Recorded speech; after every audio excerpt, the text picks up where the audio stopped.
Modern railroad cars use roller bearings on their axles. When a freight train goes by, the spinning part on the trucks is the cap for the roller bearing casing.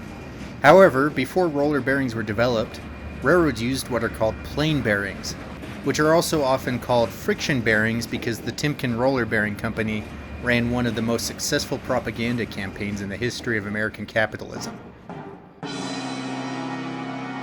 With the plain bearings, the axle end is held inside of the journal box, which also contains an expendable brass bearing block called the brass, a pool of lubricating oil, and a journal pad which is like a sponge soaking up the oil and spreading on the axle end as it spins. Everything is capped off with the journal box lid or cover. If you are familiar with plain bearings, you might take it for granted that the journal covers flip up and down with ease. That was not always the case, however. In the 19th century, early journal box covers were bolted to the box on both sides. This meant that any time a railroad worker had to access the axle to top off the oil, or repack the pad, or replace the brasses, the cover had to be unbolted by hand.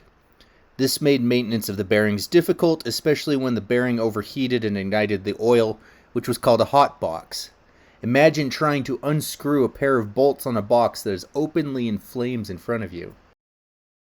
By the late 1860s, some creative inventors began introducing new journal box lid designs that solved this problem.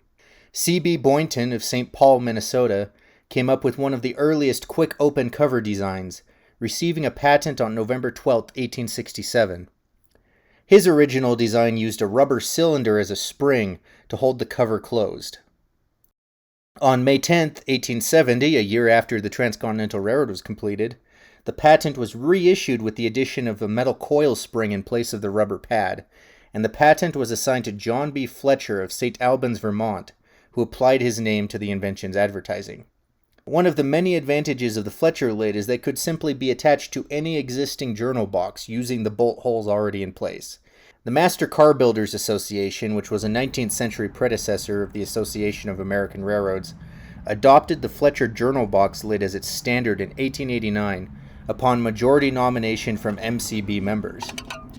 In 1891, the membership rescinded the standard, replacing the Fletcher with the common flip-up lid with an internal spring hinged across the top, rather than along the side.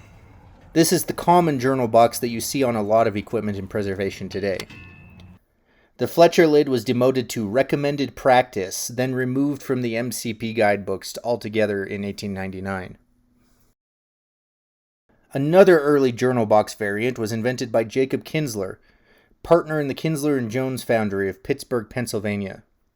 He invented a sprung, flip-up journal box cover that, like the Fletcher, could easily be bolted onto an existing journal box. In his own words, he created this design to eliminate laziness among railroad workers. He ranted that the refusal to properly bolt a journal cover to the box was a symptom of the sin of sloth. Knowing that religious preaching would not solve the problem, he created a mechanical solution instead.